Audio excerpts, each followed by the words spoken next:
Do we want Poch back for a second cycle in charge?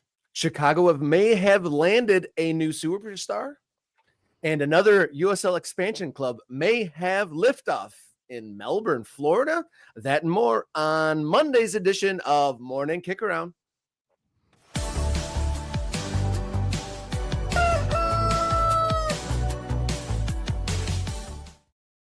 Hello and welcome to the show. You found your way to Morning Kick Around, the show that dots the map of the ever-changing American soccer landscape. How you feeling?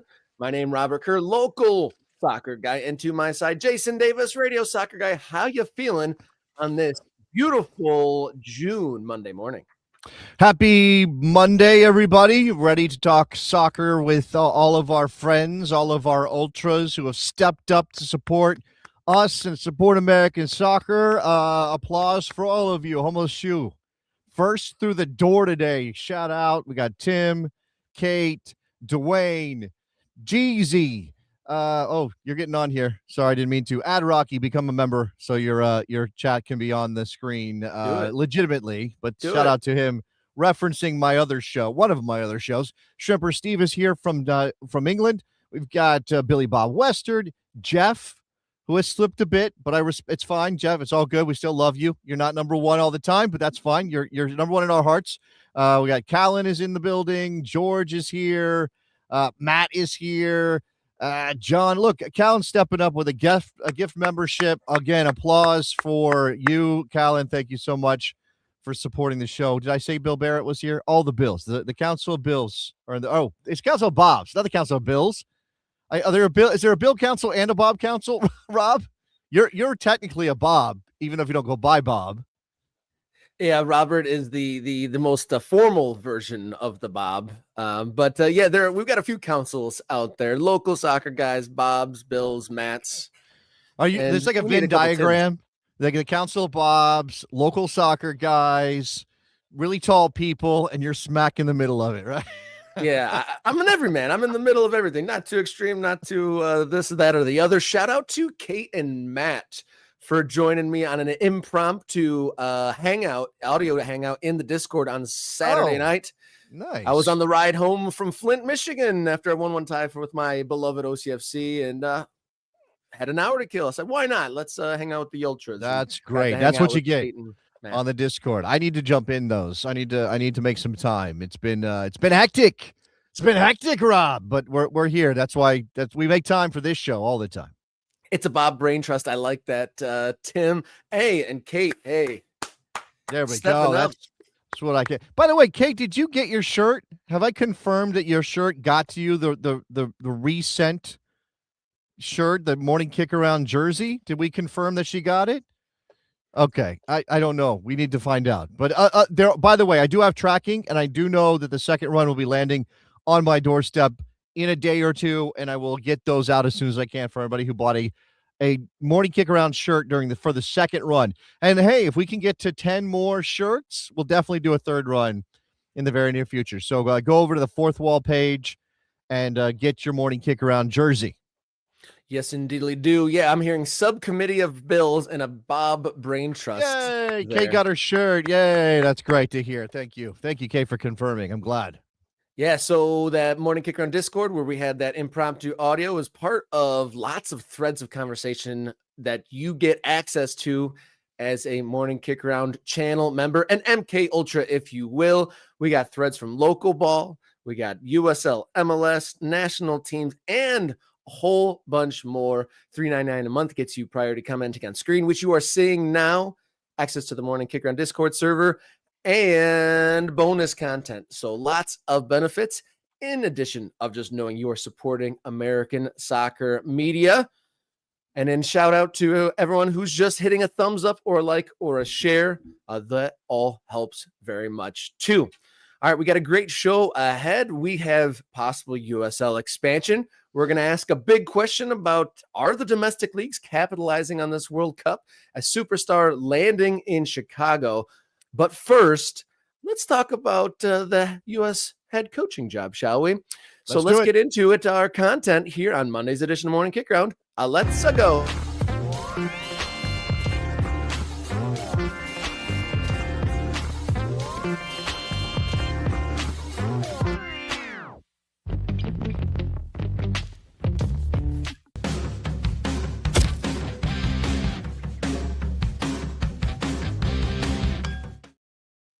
Leading off the show today with a World Cup topic. So remind you guys that Morning Kick Rounds World Cup coverage is brought to you by Oakland County Football Club, celebrating 10 years of summer soccer in Southeast Michigan in 2026. The 10th season finale is on July 10th. Tickets to that are available on Oakland County FC online, and plenty of excellent shoulder content across the Oakland County FC Instagram and social media platforms. Follow along as OCFC go on the path towards their first playoff berth. There's definitely Tuesday in Kalamazoo, Friday in Ann Arbor, and it all culminates next weekend on 7/10.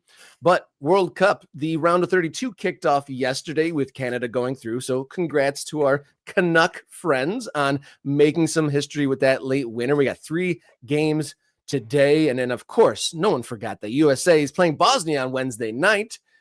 But with the USA in our focus, a story broke on Friday on ESPN talking about the U.S. and Mauricio Pochettino having positive talks about a contract extension. Sources telling ESPN that U.S. Soccer would like to retain the 54-year-old for another 4-year cycle through 2030. How do we feel about that, gang?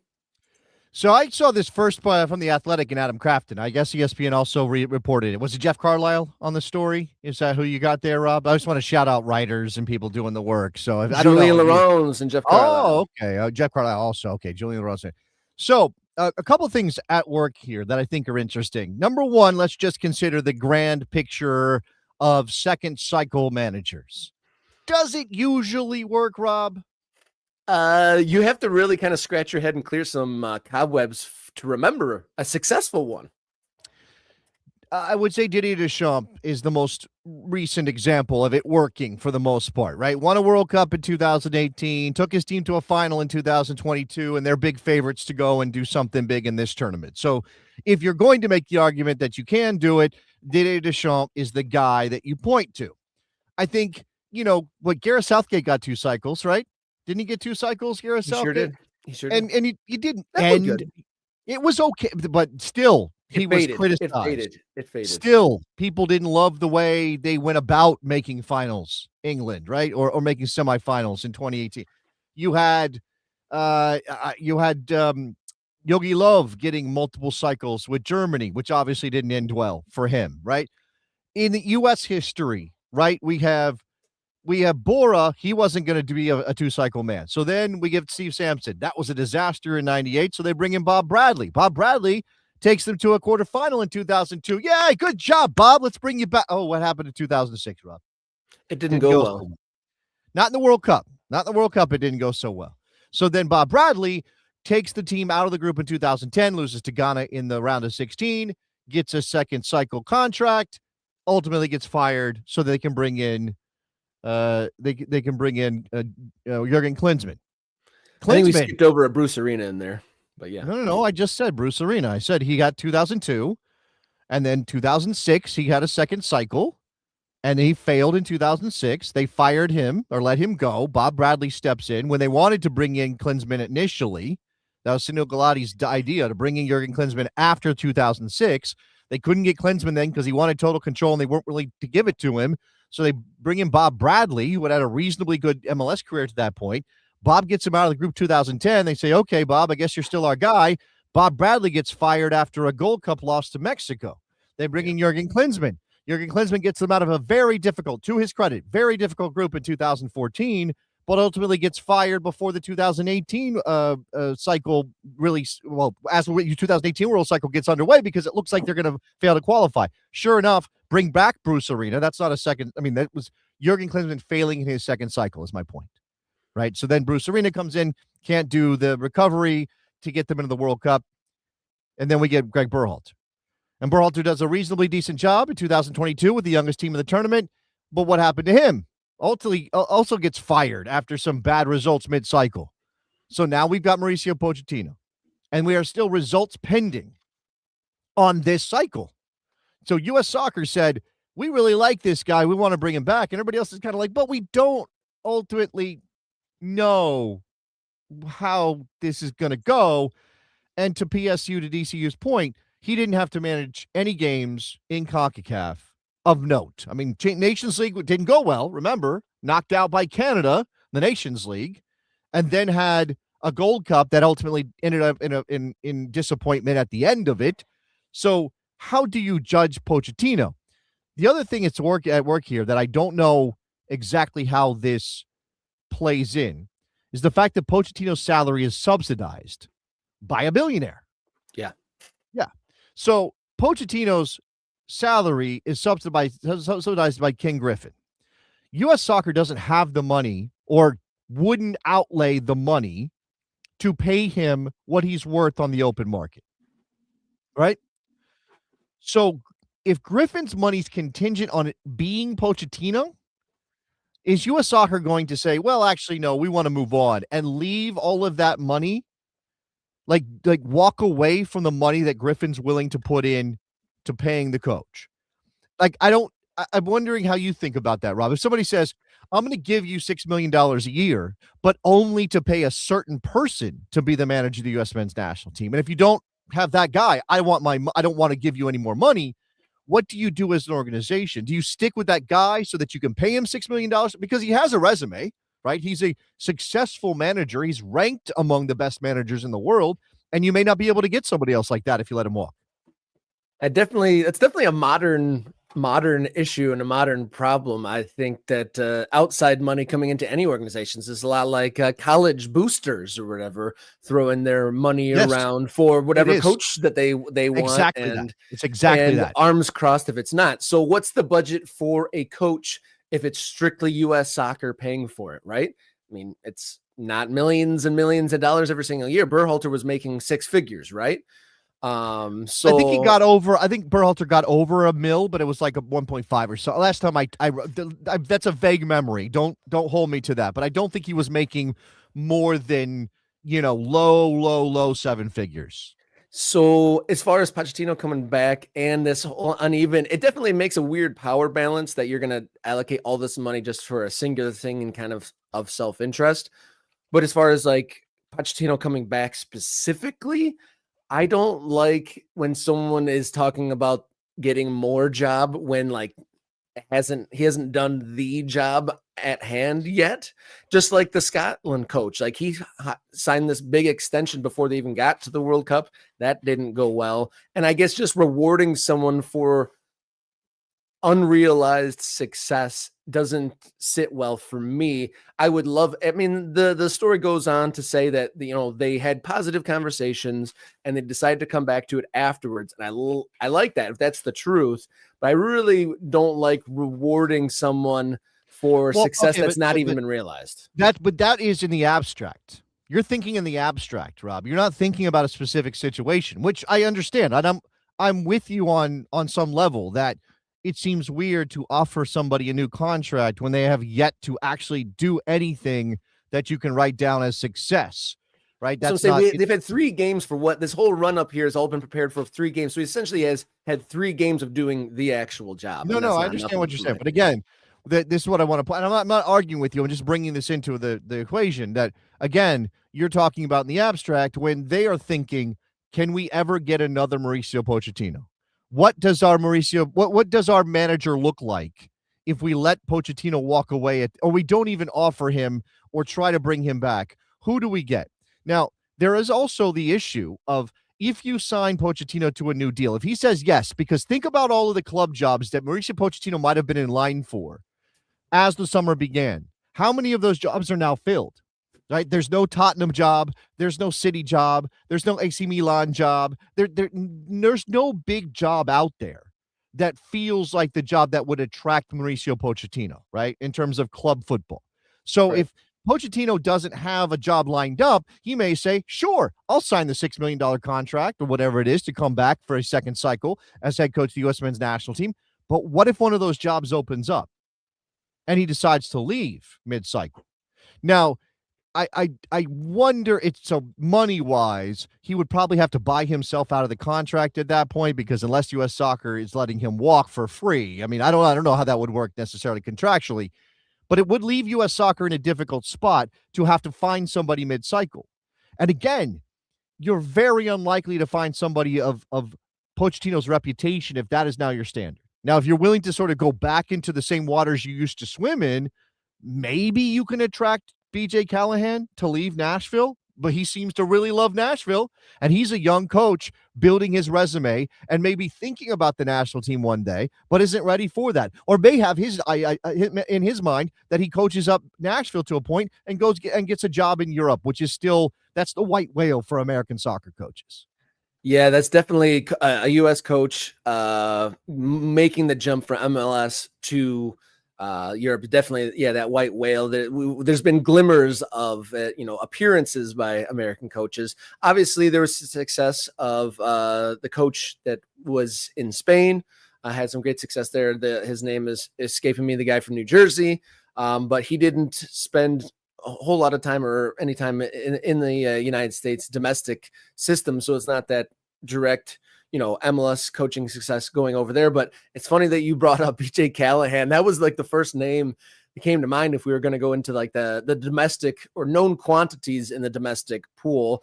I'm trying to think if there would be any else that really kind of like would get you excited for the coaching position. Because obviously Pochettino, big name recognition. We'll see how this run goes. And I'm glad that there hasn't been an announcement of him signing it. And then they, according to this report, are shelving it until after the World Cup to do anything farther. I'm glad that there hasn't been a press conference like, oh, yeah, he signed it after just the group stage. That would have been lame, in my opinion. I'm trying to think, like, who else would excite the group? Wait, conjuring something that would never have happened. They're not going to sign a contract in the middle of the tournament. He said as much himself. So again, like it's just mindless speculation. Right? And then so you get into this place of like, all right, who's available? Somebody has mentioned Pep Guardiola. Somebody mentioned Jurgen Klopp. Technically speaking, both of those guys are available. Would either of them consider? Now, look, I understand dreaming. And even before Pochettino stepped in, back in the day, there was this thought about, hey, maybe one day we can get a Jurgen Klopp or a Pep Guardiola. Wouldn't it be amazing to hand things over to somebody that we think of as a genius? Now, I don't think it's a panacea. I don't think hiring Pep Guardiola fixes everything wrong with American soccer, because it's not in the job description of the head coach of the U.S. men's national team to fix everything wrong with American soccer. Would he be able to squeeze a little bit more out of the talent we have at the national team level? Perhaps he could do that. I don't know that it's so much better than what Pochettino brings that you would think of him as an upgrade, but it would maybe keep you in those, again, heady waters of these geniuses of the game. I think Pep is probably going to be on a sabbatical for a while. Seems like Jurgen Klopp has no interest in taking a job at the moment. He seems to be enjoying himself and doing Trivago commercials. Pellegrino Matarazzo, would he? Why? So yes and no, meaning yes, he would be a fine choice. Right? His resume is good enough, absolutely, for me to say, all right, I trust him to take over the national team program.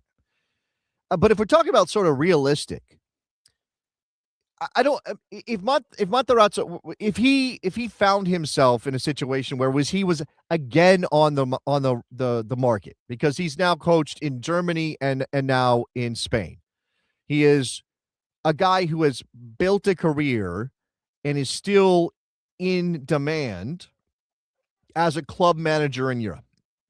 Right? He went from Stuttgart and Hoffenheim, and now he's at Real Sociedad. And he did something this year with Real Sociedad that got people excited about his future there.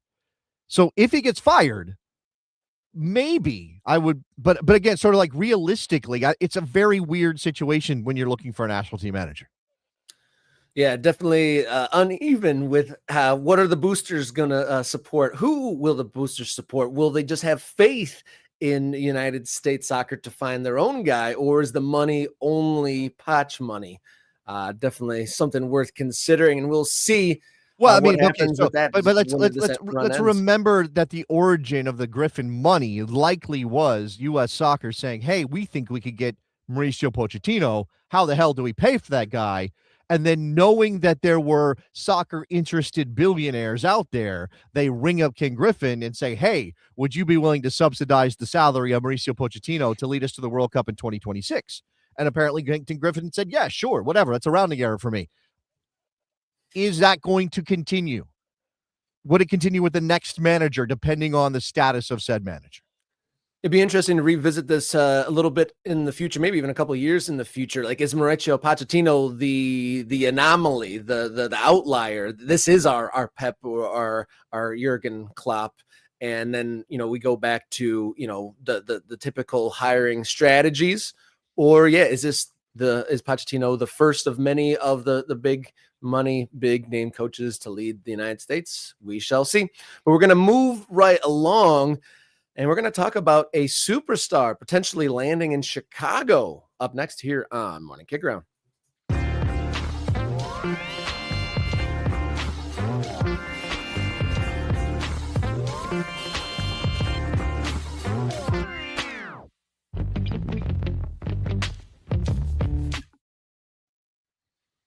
Chicago Fire, the new home for Robert Lewandowski. Over the weekend, The Athletic reported that the Fire are very close to signing the 37-year-old Poland international as he became a free agent from Barcelona this summer. There's been breadcrumbs and lots of hinting at this, but appears to be a reality. Robert Lewandowski to the Fire? Who knew?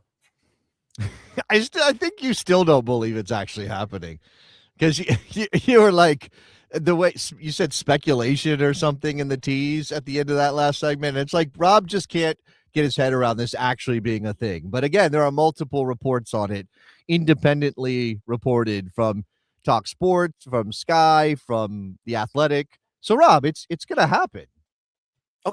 Okay, it's like one of those things. It's like I've followed this sport for long enough to know it's like you don't believe it until you see the guy in the shirt. You know what I mean? No, that's true. That's true, and that has been a long held rule of mine. That's one of the transfer I can never say it properly. That's why I don't say it as much.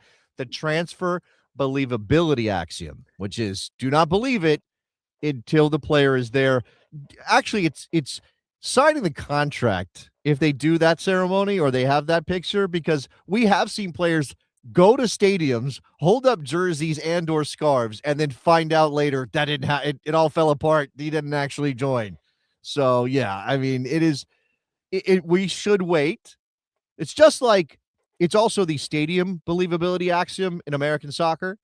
Don't believe it until it's open. There are people who pay to be in the building and their balls are being kicked in a competitive match. Don't believe it's happening until that. Yeah, it's good that you mentioned the stadium thing, because Chicago are taking on a very ambitious stadium project, trying to build the crown jewel of Major League Soccer. Downtown Chicago Stadium is in the works there. So I assume bringing in this huge name, Lewandowski, is in conjunction to build the fervor to fill that brand new stadium when it is eventually finished. Chicago, huge Polish population. I'm sure that plays part of it. Lewandowski still banging in goals. I don't know what his availability was throughout the entirety of the Barcelona season, but he's a big money guy. He's going to be one of the highest paid players in Major League Soccer when he arrives. Fire owner Joe Mansueto has spent a lot of money on the Fire with moving him around, the stadium thing, big money players that didn't pan out. The age thing has me concerned for Lewandowski. How many more miles does he have in the tank? Sure. But I certainly think that he would be a better and more logical fit than when they signed Shaqiri and some other DP and big money players in this era. Yeah. I mean, this, if you remember the Schweinsteiger era in that was pre-Mansueto. Yeah, that was pre-Mansueto. Look, I think this is worth it. He apparently is going to be one of the highest paid players in Major League Soccer, but his reputation, his resume, his goal-scoring exploits say he should be, even at 37. And he's one of those guys who is very, very fit and understands how to maintain. Now, he's had injuries, don't get me wrong.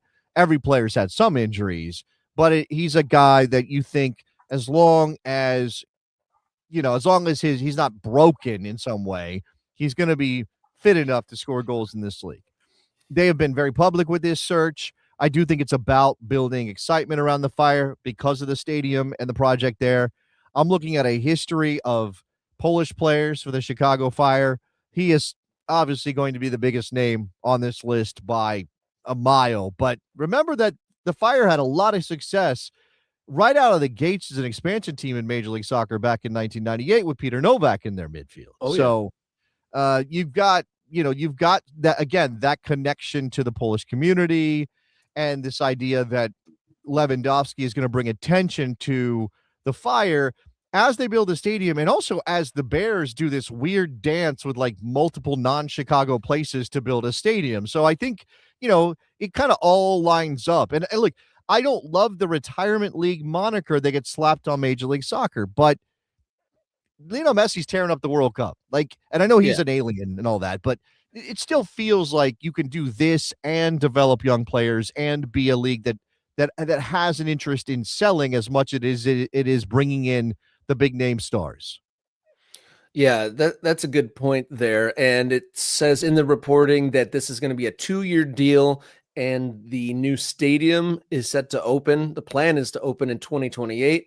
And so I imagine, get him in the door, have that his first season be something to build some excitement, maybe see some excitement, some goals, some star power. When Schweinsteiger was there, they had him visiting every single other Chicago team. It was more of a publicity tour than anything for the most part, except for there were some highlights on the field for him. But he was at the Bulls game, Blackhawks game, Bears game, and all that stuff. And so you get a year of that, and then have him be the guy, leading the team out onto the field to the brand new stadium, I'm sure is what they have in their mind when signing him. It's a little bit, again, no one is saying that Lewandowski is Messi in terms of worldwide popularity, but he is He got one robbed of of a the Ballon d'Or in best. 2020. Got robbed of a Ballon d'Or during the COVID period. Absolutely incredibly talented and successful player. And it does feel a little bit like Miami and Moss lining up Messi to lead them into their new building. So it does feel like that.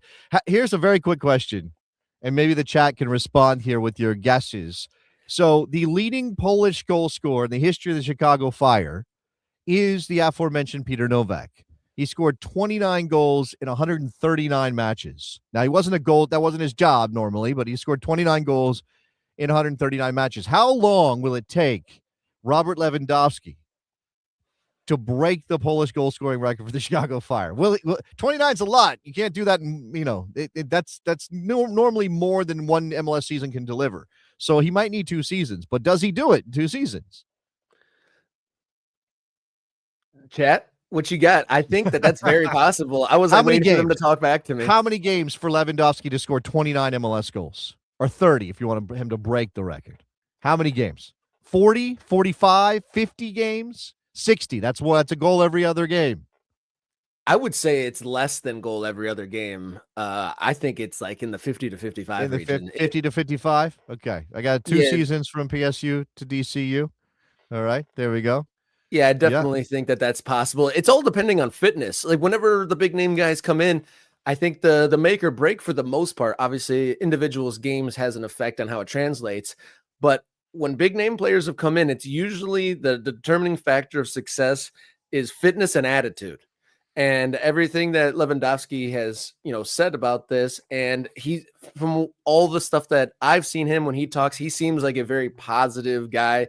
And not necessarily, I'm sure, to be a pro, you got to have a big ego, but not necessarily like a sulking ego, or if I arrive here and it's not the standard that I'm used to, I'm not going to just like get pissed and sulk about things. He doesn't seem like that kind of a character. So you think that goes into a positive in his signing category? But like the fitness, you never know. He's 37 years old. You never know when the knees or the ankles or the hips or something goes out. Yeah. I will also point out, and I have to wrap my mind around this and remember that this is coming. So I guess Lewandowski will join for the back end of the MLS season if he signs his deal now. If he's obviously, he didn't go to the World Cup with Poland, so he's had some time to rest. I wonder if he went to the World Cup, whether this would be happening. By the way, Poland had qualified. I really wonder, maybe one more World Cup, one more experience for the national team, and maybe Lewandowski wouldn't be doing this. But if he signs this deal, he's available. It's many more games on the back end of the season than normal because of when the break happened because of the World Cup this year. But next year we do the mini season, and then we take the summer off, and then we start again in August as MLS flips its calendar. So I'm curious how that will play with a guy in his late 30s, perhaps presuming more cold weather games and things of that nature. I don't, just throwing it out there is something to consider. And just to bring this top of mind, adding Lewandowski potentially here for the back half of the season. Chicago currently sitting in third place in the Eastern Conference in Major League Soccer. Other big well question. behind Nashville and Inter Miami, but yeah, sitting in third. Having a good season so far relative to their recent past. A thing to consider is whether Hugo Kuipers sticks around, whether they can play him with Lewandowski or if he moves on, and there are reports that plenty of teams are interested in scooping up Hugo Kuipers if he no longer has a starting role with the Fire. I'm curious how the South African fans are feeling. I see a reference to Mbakazi, who is, the standout South African star. He went to the Chicago Fire, and the online reply to him going to the Fire was disappointment, I would say is fair to say. They were, the South African fans were thinking that he was going to shoot his shot a little bit higher in the global soccer pecking order, but that could still happen if he continues to impress.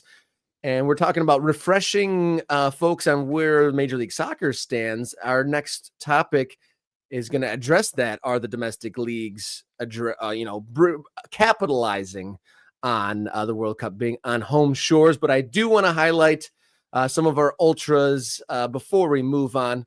Mr. Bob, way to go. Mr. Bob. We have a Mr. Bob appearance. And doing his thing, donating 5 morning kick round memberships. And a reminder to all those MK Ultras who receive these gifts, that is for 1 month. So it is our job to keep you on board, and it's your job to click the button to maintain your morning kick around MK Ultra status. Thank you, Mr. Bob. Hope you are well. And keep on rocking and support the show in any which way you can. If you take one of those gifted memberships, you get priority commenting on screen to these live shows. You get access to the Morning Kick Around Discord server and bonus content from us to you, including, we've been suggested more MK Hangouts. There is in the Discord. You can there's like voice chat thing, and we're gonna do some more of those, some impromptu one on Saturday. And as we get to the more serious end of the World Cup, I think those could be fun to pop on and directly have conversations with all of us in the same group together. But we're halfway through the show. More to come. Next up, the big question here on Morning Kick Around.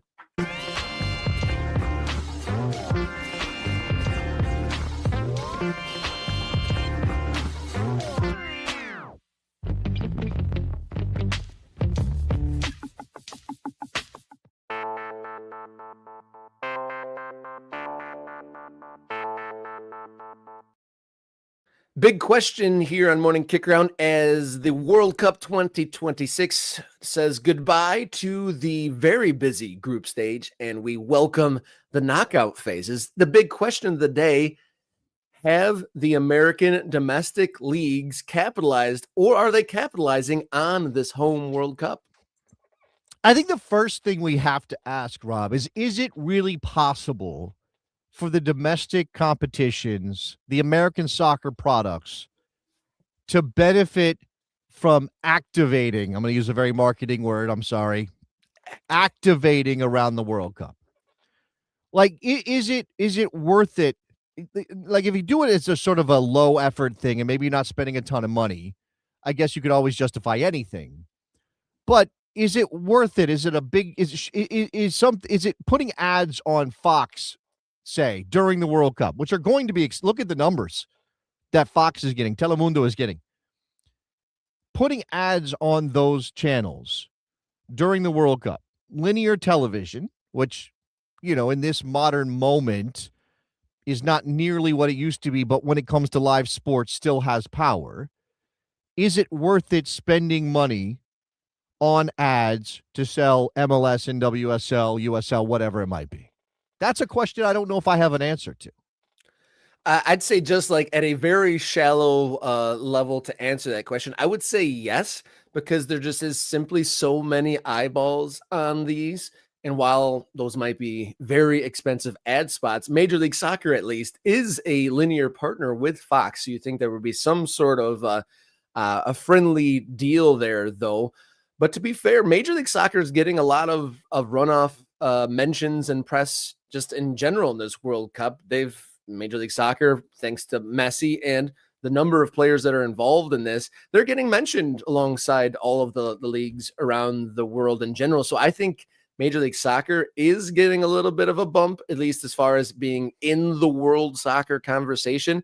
You Right. see like the top scorer representatives, Major League Soccer's in there, obviously a lot because of Messi's 6 goals. So they're on that list. And then Estacchio's goal, he scored the winner yesterday, Major League Soccer player. And there's been so many reference points. There are so many Major League Soccers in the mix, in the global zeitgeist now, that I think that they are getting something out of it. The only thing I've really seen about USL has been from USL themselves, like, oh, we have a couple players playing that are involved, and that's a huge, big step forward. But I think getting an regular ad spot for the USL I don't know if that's the proper allocation of funds. So it's a tough question to like get your arms around. And if we think about it, did the Qatari League benefit from the World Cup? Did the South African League? Did the Brazilian leagues in the past? I mean, I have a little bit more familiarity with like the team names and stuff like that because they became part of the conversation, but an everlasting Okay. Well, bump. we're Like, was talking there more about attendance or anything like that from there? we're comparing apples and oranges, I think, a little bit, Rob. I mean, I don't know True. about the Qatari League. The Qatari League is entirely propped up by the money, the wealth of the government. Let's just not even make any argument about that. You go back to Russia. Obviously, Russia has played themselves off the international stage when it comes to sports for reasons we don't need to discuss. Yeah. Brazilian soccer is popular. Whether or not that is a viable commercial enterprise is a different question, maybe. And I don't want to dive into the economics of Brazilian football, but we know that that soccer is number one in Brazil by a million trillion miles. In the United States, this is a question because of the status of soccer relative to our other big time sports, right? And so I'm seeing in the chat here a lot of people talking about local watch parties and teams in various communities doing things around the tournament to sort of connect with, hey, you're a soccer fan, you're watching the World Cup. By the way, we're right down the road here. Come see us. And season tickets, by the way, are only $150 for whatever. I think those things are probably going to be more effective, sort of a person-to-person interaction, like almost like knocking on doors to get votes if you're running for office, than putting an ad somewhere where, again, maybe. So here's a question: like, does MLS lack awareness among people who are watching the World Cup in this country? I would really be willing to bet no. It's not a lack of awareness. It's not like people don't know that MLS is out there. It's maybe this idea of whether they want to interact with MLS. And I think it certainly would be more effective, or it sounds like it would be more effective for these clubs individually to connect with their communities and tell people about their teams and get them to come out to a game in a month's time or whatever, than to sort of like do just kind of throw stuff up against the wall and put an ad that's got 10 seconds of Lionel Messi, 10 seconds of I don't know who else would be the superstar you would include. Yeah, Son Heung-min, and then what? And then just say, watch MLS. Soccer is here in America, MLS. Like, I don't know. Maybe that would work. Maybe it's worth the money. It doesn't seem like MLS is interested in that.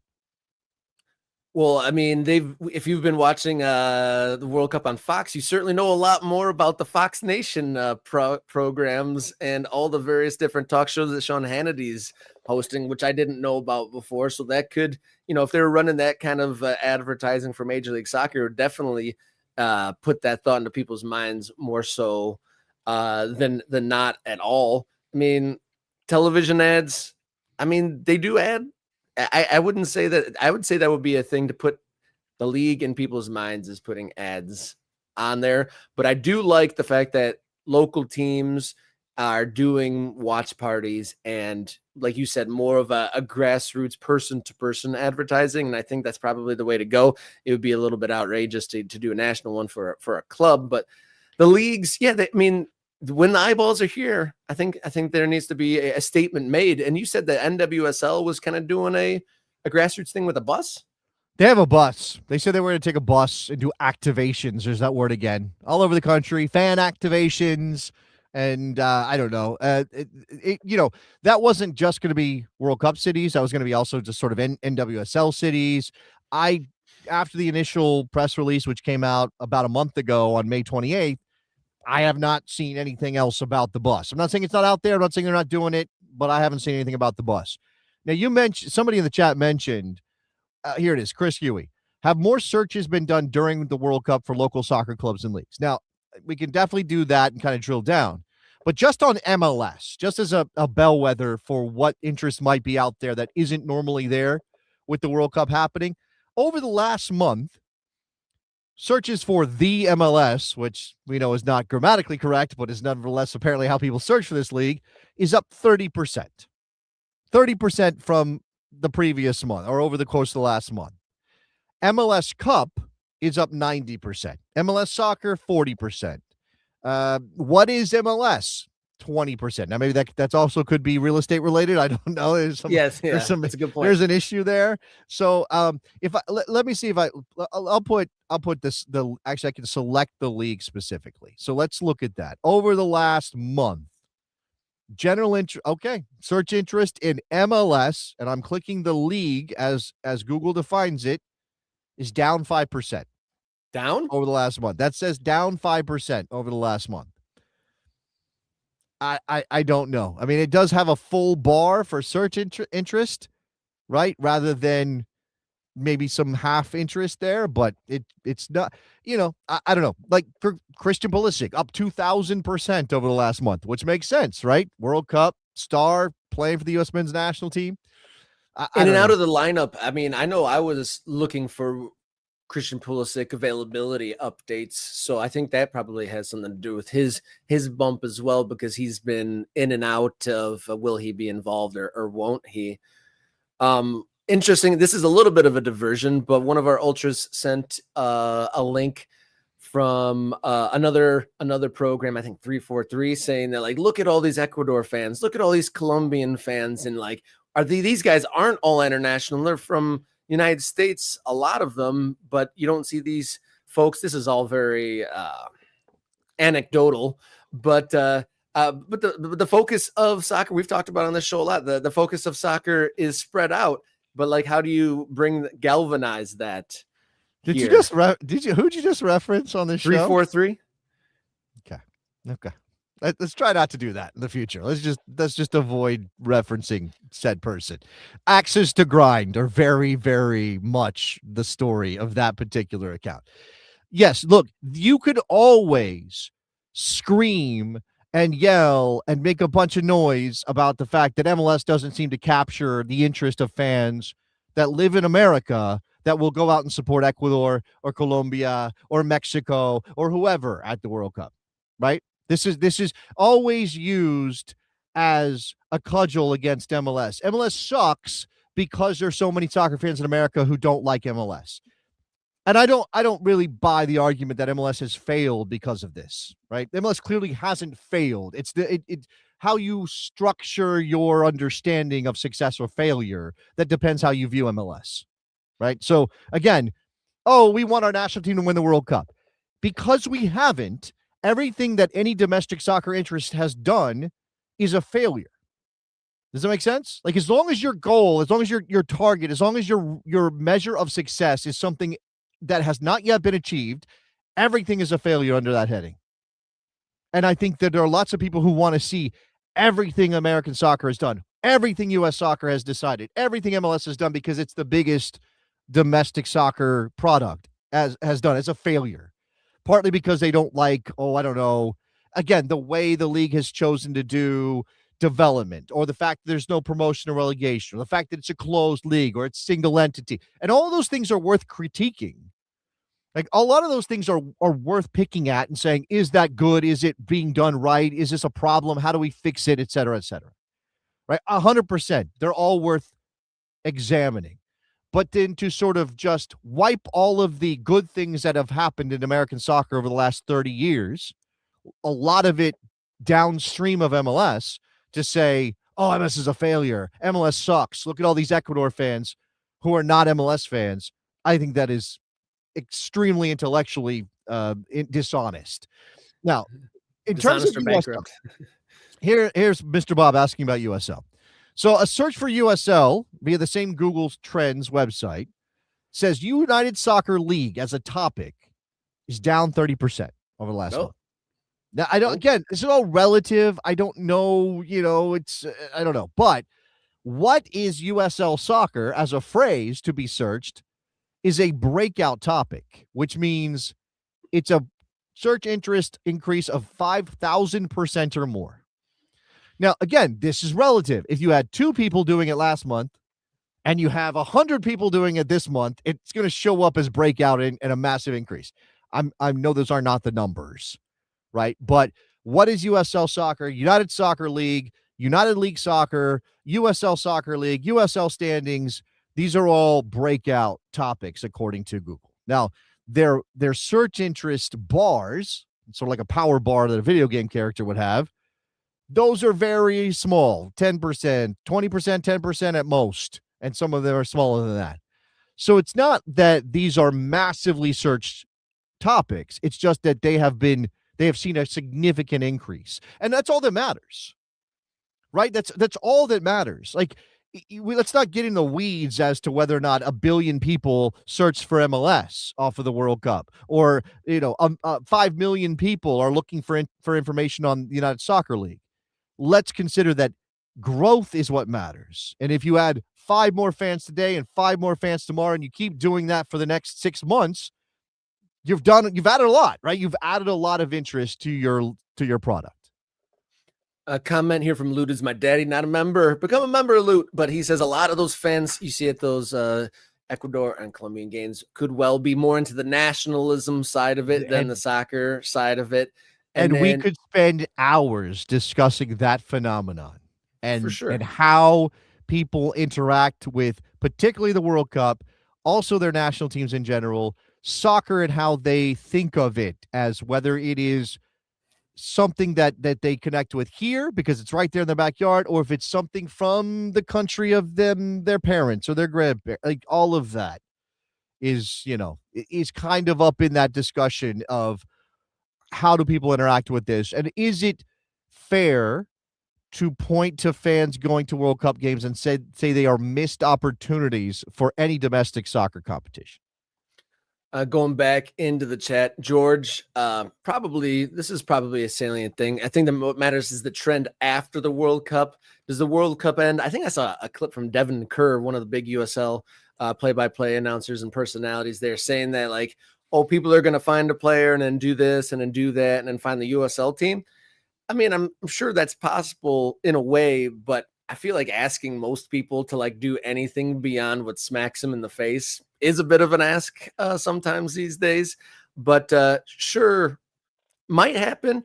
I hope so. I hope that all the teams from MLS on down the ladder find themselves a little bit of a boost. I mean, that's why we're all excited about this. Is like, obviously the World Cup itself is great, but we're hoping that there is a bit of an uptick for everyone. For so many of these teams and leagues, especially at the lower end, the first step is brand awareness. The first step is getting people to know you exist. You may not turn somebody into a ticket buying fan the first time you meet them, the first time they become aware of your team, but now they're aware of your team. If you did a watch party in your local community for the World Cup and you partnered with the local brewery and you had out a whatever, and you did face painting for the kids, whatever it was, those people are like, oh, we have a soccer team? I didn't know we had a soccer. Oh, now I know we have a soccer team. And they go home and then they have that in their heads. There's a soccer team and they're watching the World Cup or they're you know what? I wonder what's going on with that soccer team. Oh, look, I just saw, because I'm aware and I'm paying attention now. I saw their logo and it said I can buy, 5 tickets for $50. Let's go to the soccer game. That's how you do it. Yeah, I mean, I've actually seen that Detroit City FC has done multiple watch parties, and just watch parties in general in Detroit I've seen the awareness work that way for that. Whether that will continue beyond after the final, we shall see. But we have seen that locally help out as far as brand awareness. I mean, it's kind of crazy. I mean, we do have a little bit of a bubble, the fractured information say Detroit City FC, one of the best, grassroots lower league stories in the United States, and people here in town still, some of them haven't even heard of them. So yeah, like you said, brand awareness indeed. Mr. Bob, thank you once again, adding a 6th gift membership. Thank you to everyone who's donating to the cause here. and also agree with the sentiment here. Let's get Morning Kicker on trending and get to that 10K. We still need more subscribers. So if you are watching this, haven't subscribed, hit that darn button. Doesn't cost you a single thing. All right, we got one more segment to go on this jam-packed Monday edition. We are going to take flight from Florida next up here on Morning Kicker On.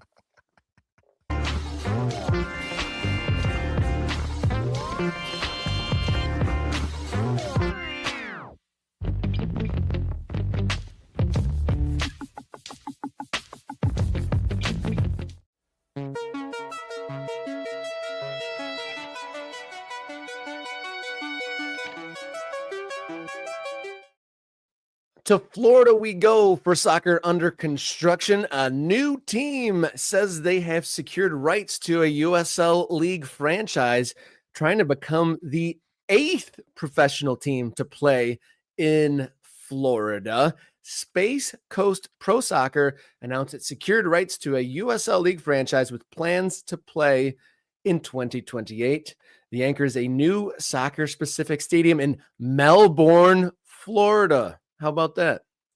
Yeah, let's take a look at this stadium that they want to build in Melbourne, Florida.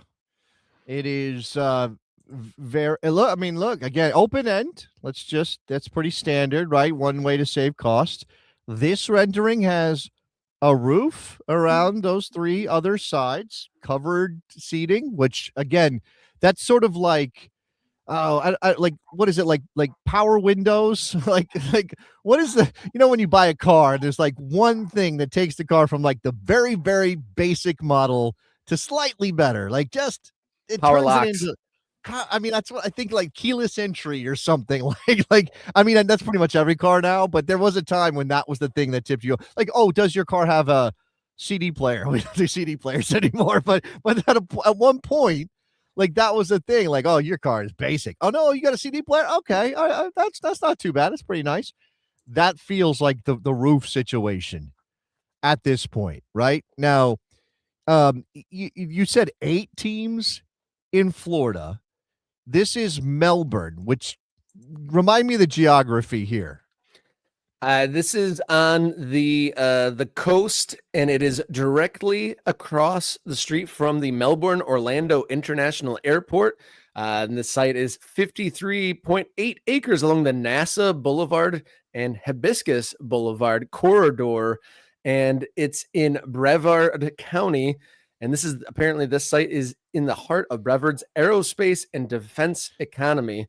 L3 Harris Technologies global headquarters there in Collins Aerospace runs a major operation nearby, creating a very busy town, even though the population of this town isn't great, but they say that there is a huge amount of traffic that goes through this area of Florida each and every day. So, okay, the town is the area, the Melbourne area, like as a census designated place. What is the population? I mean, I don't think this is necessarily the thing that matters all that much. We've talked about this before, like some of the way that the professional league standards are written that say you have to have a certain population limits the possibility of teams in some places where they could absolutely support a team. But I'm curious, and because if you're trying to get 10,000 people in the building, then you do need a region of some population to draw from, right? So it's southeast of Orlando, just directly south of the Kennedy Space Center. So it's Orlando adjacent, but on the Atlantic side. And so that's on the coast. I mean, huge population, percentage of the population of Florida lives, scrunched up along the coast. So it wouldn't surprise me if there is a ton of people there and commuter heavy. Okay. I got it. So this is Brevard County, right? So Brevard County, Florida, which is the principal. So Melbourne is the principal city in the Palm Bay, Melbourne, Titusville metropolitan statistical area. Okay, but that's a mouthful right there. That's basically just Brevard County. So Brevard County has 650,000 people, essentially, is what I'm seeing here. So if that's what they're trying to draw from, I mean, on some level, you figure, got to figure geographical distance and such. Then yeah, they should be able to do this. Here's the larger project that they want to build there. Again, is this a real estate play? Does this got other stuff going on? It's a lot of palm trees. Say that. Lots of palm trees. I mean, this feels like Fort Wayne, right? Like what Fort Wayne is trying to do with palm trees rather than whatever they have in Indiana. Yeah, not too bad. Yeah, so the stadium will start with 8,000 with the capacity to expand to 10,000. Did you say it right and I said it wrong? I just want to point out that you said Brevard and I didn't. So Brevard County. Okay, there you go. There you go. Thank you very much to Bill. If that's I said Brevard. It's probably Brevard. I'll take the point. Take it. Yeah, go for it. Go for it. So, yeah, it looks like USL League One, and then just a little bit of context here. The ownership team is John Bonner, Phil Rollins, who originally built Orlando City in 2010 and got it from USL to MLS. You know that Phil Rollins likely viewed as a hero in Orlando, but as a villain in Austin, Texas, because that's how it works sometimes. Because he was the guy behind the Austin Aztecs. And then when it became clear at the time that he was running the Aztecs, there wasn't a path towards a stadium and therefore maybe Major League Soccer one day, he picked up stakes and moved to Orlando and launched Orlando City as a USL operation. Of course, they were successful in USL. And then ultimately, Orlando got tapped by Major League Soccer to be an MLS city. Phil Rollins was part of that. Yeah, I believe he cashed out. And now here he is showing up, popping up. The itch returns.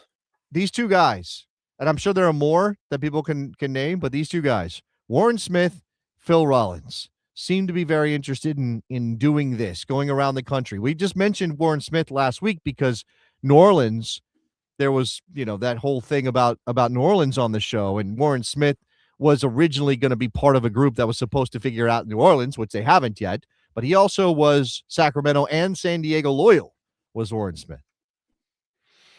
Yeah, 8 teams professionally in the state. Do you think that's a problem, or is that just like adding density and like dotting the map like we talk about on the show? Is that too much? Is that watering down Florida? I mean, Orlando, what is their draw like? Does having a lower league side, somewhat within drivable distance, does that filter them off, or do you think? I'm curious what folks down there are like. Are they itching for more soccer down there? I mean, that's a lot of teams in one state. It's a good question. I don't know. Again, I feel like these are soccer people. So John Bonner and Phil Rollins are absolutely soccer people.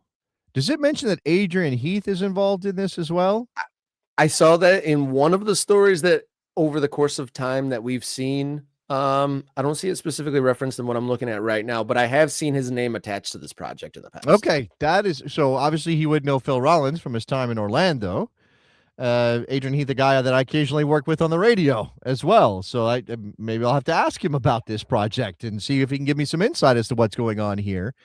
But the story at the Space Coast Rocket, which is the website that covers news website that covers the Space Coast, which, I mean, if you're going to have an outlet in the Space Coast, might as well call it the Rocket, says the plan remains in development. The club says it's currently engaging with its major funding partners to enable the project, and a specific division for the team has not been confirmed in public. So you're saying League One, that makes sense based on the level, but it's not actually confirmed yet.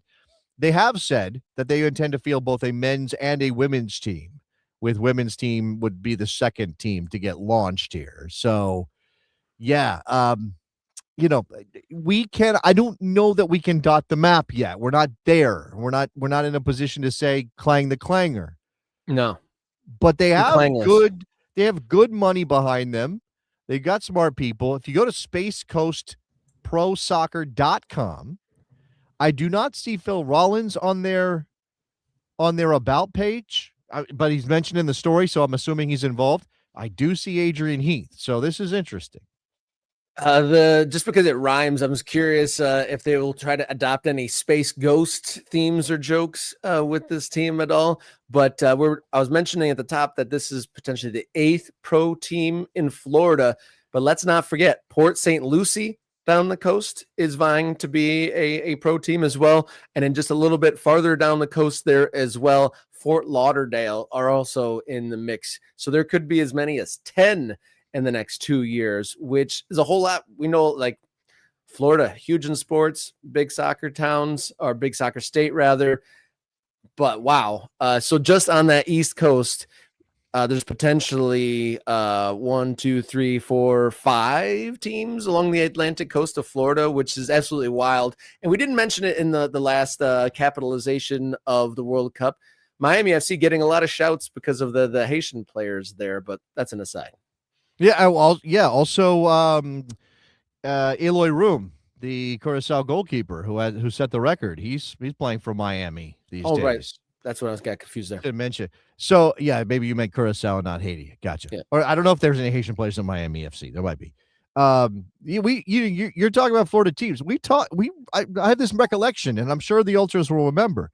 Didn't we have there was going to be a Treasure Coast team and a Gold Coast team? Like all these coasts had, maybe you got Gold Coast because that's Fort Lauderdale down to Miami, and I probably can't squeeze one in there. Although I think West Palm Beach was somewhere in this, right? Didn't we have a Palm Beach plan? And the people behind it were like international polo stars, and that is all maybe paused and frozen. Not sure what's going on there. We do need to do maybe we need to do a special bonus episode that is all Florida stuff, because this is nuts. And I'm actually maybe forgetting a couple. I think we might be in the double digits already because my list didn't include Naples or Sarasota. And so we're already at that Those teams number exist. already. They play games. How could you forget teams that actually play games? Okay. So we're in the double digits of pro teams here in Florida already. I see one of our MK Ultras asking for, is it time for a Florida specific USL division? Just USL Florida has its own level. I mean, they may want to do something like that. I don't know. Yeah, and again, I think there are other communities in Florida where people are interested in starting teams. So this could get kind of nuts. Like the fact that there's not a team in, say, Pensacola, a pro team in Pensacola, I think is, that seems like a place where we might get one too. So there's a lot of places in Florida. Is Pensacola a big place? I'm unfamiliar with that.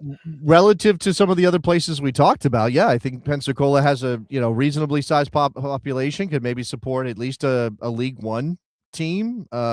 There's a big military presence there because there's a big Air Force base. It's where my dad lives, actually. So the metropolitan area of Pensacola is 550,000 people. So 500,000 people gets you pretty close to, hey, maybe the USL League One team works here. So to run it down from bottom to top, so FC Naples, Sarasota Paradise, and then the women's Super League, they have Tampa Bay Sun, Fort Lauderdale United. Then in the USL Championship, there's Jacksonville, Rowdies, Miami FC, and then of course the MLS sides, Inter Miami and Orlando. So that's 9 that exists already. And then we already mentioned, so Space Coast, St. Lucie, Fort Lauderdale men's. I think there's Treasure Coast, I think, also had one that was like there. Yeah, go ahead. Yeah, I don't know. We haven't heard as much about the Treasure Coast as is Port St. Lucie. I think that might be one and the same. That may be one and the same. Yeah, you're right. That is one and the same. Port St. Lucie is Treasure Coast. You're correct. So we're into a baker's dozen here, Jason, of teams, pro teams in Florida at all the different levels. So we'll see how things develop by the time we're at 2028, 2030. Florida chock full of professional soccer teams. I think we also had something happen. Again, we need to follow up on this. I think we had something pop up near Clearwater. There may have been a plan near Clearwater as well, which is to the west of Tampa. So anyway, lots of stuff going on in Florida. Yeah, plenty of stuff going in Florida. And our guy Wes had a creation in the MK Discord for a different space-themed soccer team that he put in the MK Discord. And that's a good reminder to become an MK Ultra, get access to the Morning Kickaround Discord server, bonus content, and get your comments on screen during these live shows. Thank you to everyone who's helped the conversation, added to the conversation, and an added guest memberships or bonus memberships. Thank you to Bob for adding some. Thank you to Kate. And thank you to Callan for donating to the show. And if you don't have the dinero to support the show, tell your friend, tell your partners, and hit like, share, subscribe. Do all those things. Anything helps progress the growth of Morning Kickaround and buy a t-shirt, American Soccer or a content. hoodless sweatshirt, perhaps. We're not in the colder part of the year. It's really hot out there, but you could always get it for the fall when you need a hooded or hoodless sweatshirt with Morning Kickaround on it. We could talk about this more between us, Jason, but maybe we need to have a knockout sale or something on. We do need a sale. We are also open to design ideas. I don't think we've said that out loud to, like, hey, ultras, people who watch the show and love the show, if you got a design idea, we can absolutely put something together pretty quick to get you some gear that's got something MK related on it. So hit us up. Let us know. Yeah, Morning Kickaround shop .fourthwall.com is the place for hoodless sweatshirts, hoodies, t-shirts, mugs like this one, and much, much more. And then, like Jason said at the top of the show, the second run of Morning Kickaround kits, the 2026 MK Ultra kit, should be on his doorstep within the next 48 hours. And then he will put on his postman hat and send those along the way. And huge thanks to everyone supporting the show and getting the kits, and love seeing all the pictures of people sporting their MK merch and kits out in the wild. Love to see that. So we will be back on Wednesday. You got any final words before we dip on out of here? The jerseys are supposed to land on my doorstep by the end of today. So I hopefully get them out by the end of the week to everybody who is waiting on a shirt. All right, we'll be back on Wednesday, and Wednesday will be a USA match day. How about that? Looking forward to that so much. So until then, everybody, be safe, be brave, and enjoy your soccer.